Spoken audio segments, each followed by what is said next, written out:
Hi everyone, my name is Oge-O and welcome back to my channel. So today I'm in scrubs because I actually have to go into work after making this video, and I currently work as a resident physician training to be a board certified dermatologist. So for this video, I wanted to go through the 5 things that I wish I knew during medical school. So during medical school, I did work and I thought I was doing a good job of keeping my costs low. I thought that I was doing a good job of only spending on necessities, but I realized later on that I really wasn't doing a good job at all. And I realized this after I created a budget. So that was the first thing I wish I had done in medical school, and honestly during undergrad as well. I wish I had a budget and I was actually diligent about writing down what I was spending and what I was making. I kind of just spent things based off of how I thought.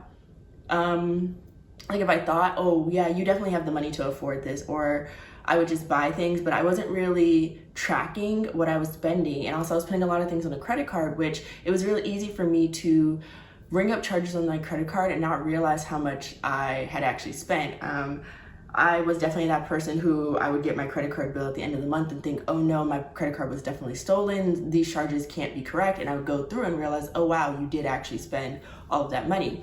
So I really wish I had kept a budget in medical school. It would have kept me from taking out unnecessary loans and also would have just helped me be more mindful of my spending. Just for like a few examples, I remember that when I finally decided to make a budget during my 3rd year of medical school, I realized that I was spending $400 to $500 on groceries, which didn't make any sense to me because we got some money to eat lunch at the hospital and I didn't think I was eating that much food. And so I realized I was buying a lot of snacks, prepackaged foods that of course are going to be really expensive, not very nutrient dense.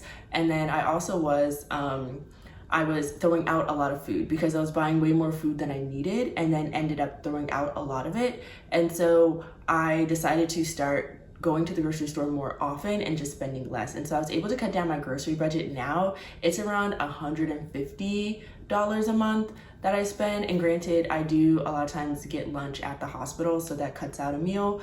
But yeah, I've gotten down to like $100, $150.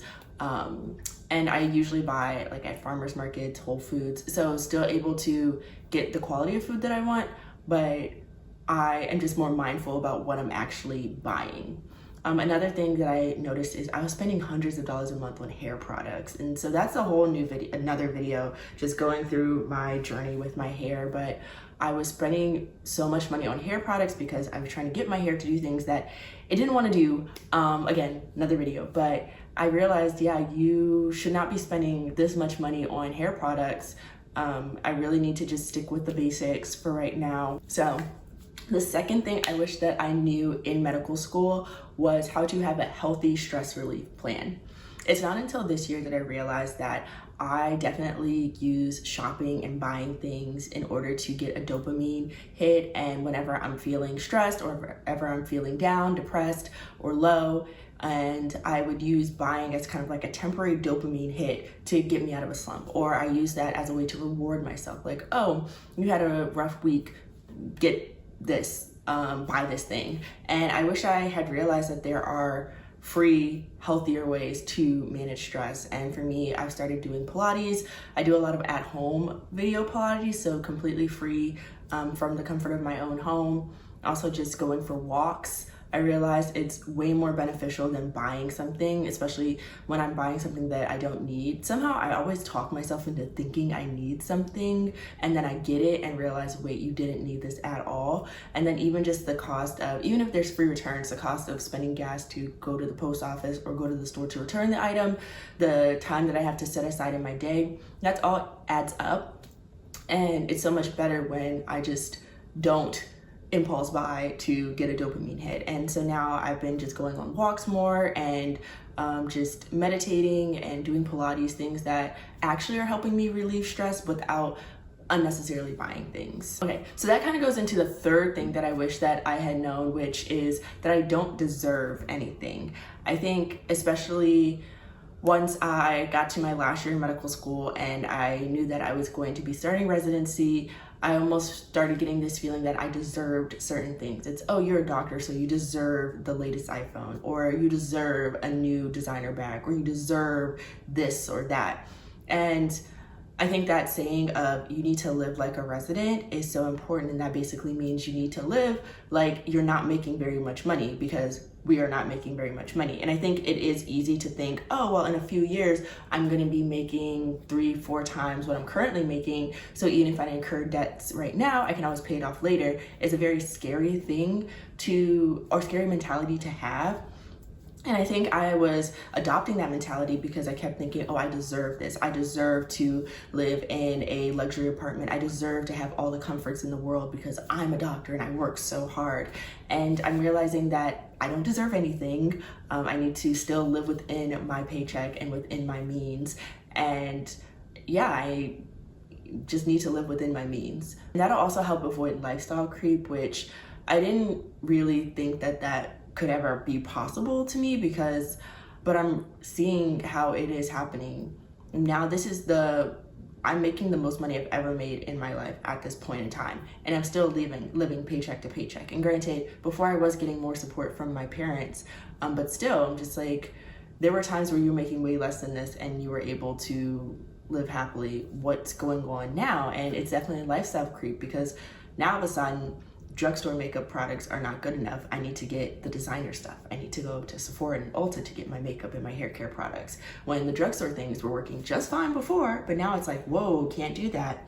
And so I think it is, I wish that I just realized I didn't deserve things, and that also that I paid more attention to lifestyle creep. And so the fourth thing that I wish I knew was that going out to bars and clubs is not the only thing that you can do on the weekends and in your free time as an adult. I think especially in medical school, I thought, oh, if you want to hang out with people, you guys meet up at a bar or you go to a restaurant. You have to spend money, and that's just being an adult.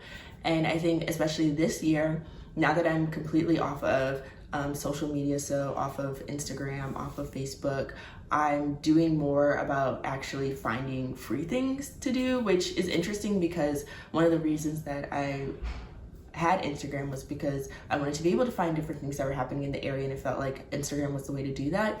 But surprisingly, I've been finding more and more things to do in the city for free now that I'm not on social media. And I'm doing more things where even if I am spending money, it's spending money on things that are going to enrich my life, not spending money on alcohol or food that honestly wasn't even that great to begin with. But but not spending money on alcohol, but actually spending it on experiences that are enriching. And a lot of times I end up doing things that are pretty free. So again, going for walks and just going to see free shows or going to museums or art walks, things like that. And so again, things that aren't going to spend a lot of money. And honestly, it's totally fine to just sit inside certain days and certain weekends, especially if I'm trying to save money. Like, YouTube is free. Can always watch a YouTube video, can always read a book. I have a lot of books that I still haven't read, but I wish I had known that beforehand. Okay, and then the fifth thing that I wish I had known is that I didn't need to buy new clothes because I would spend most of residency wearing scrubs or the same 3 business casual outfits. I think this kind of goes back to the I deserve point, where I thought, oh, I need to upgrade my wardrobe, and I'm in dermatology, which means my outfits always need to be on point, and I need to, look really good and make sure everything's tailored and designer. And a lot of times at work, I just throw on scrubs, or I will wear the same 3 business casual outfits, because for the most part, no one's really paying attention to what you wear. And again, that goes to I need to live within my means, and my means right now is use the outfits that I currently have that fit, and there's nothing wrong with them. Because I definitely spent a lot of money buying pieces that I actually ended up not using. So remember when I first started, I bought this new designer bag, and it was this big tote bag, and I thought, oh, this is gonna be my work bag. But a lot of times my bag ends up being on the floor because there's not a lot of space, or when I was in the hospital, it ends up being on tables, and it's just really not, I don't wanna put nice bags in my work environment right now. And so I ended up selling that bag because it was past the return window and I just wasn't using it because, again, it felt too nice for me to be taking it into work. And so I've been just using a regular tote bag that I got for free from a conference. And again, that's just an example of buying something and then not really having a use for it and then losing that money in terms of having to sell it. And then also I sold it at a loss as well. And then I think even with shoes, I bought heels, not realizing that, to be honest, we're on our feet a lot. And so it's just really hard to wear heels for me for 8 hours a day. That's just not how my feet don't like that. So a lot of times I end up wearing the same 2 pairs of flats instead of the heels that I bought. So again, I wish I had just waited until after residency to start making these purchases. I think it did come with just I now have a big girl job and I'm gonna be making some money, and so let me treat myself, and not realizing that I really didn't have that money to spend and I was gonna be buying things that I wasn't gonna really be able to use. So those are the 5 things that I wish that I had known before, during medical school, before starting residency. And so hopefully this has helped, even if you're not in residency, just making that transition from schooling to your first real job. I definitely think it's helpful to just not spend anything that first year, really see what your lifestyle is going to be like, budget before starting to make these big purchases. I wish I had done that and just waited to see, okay, what do you actually need and what's actually going to make sense in your current lifestyle, instead of buying things that I thought I would need. I wish I had just waited to see what I actually need. Hopefully this was helpful. But yeah, I'll catch you all in the next one. Bye.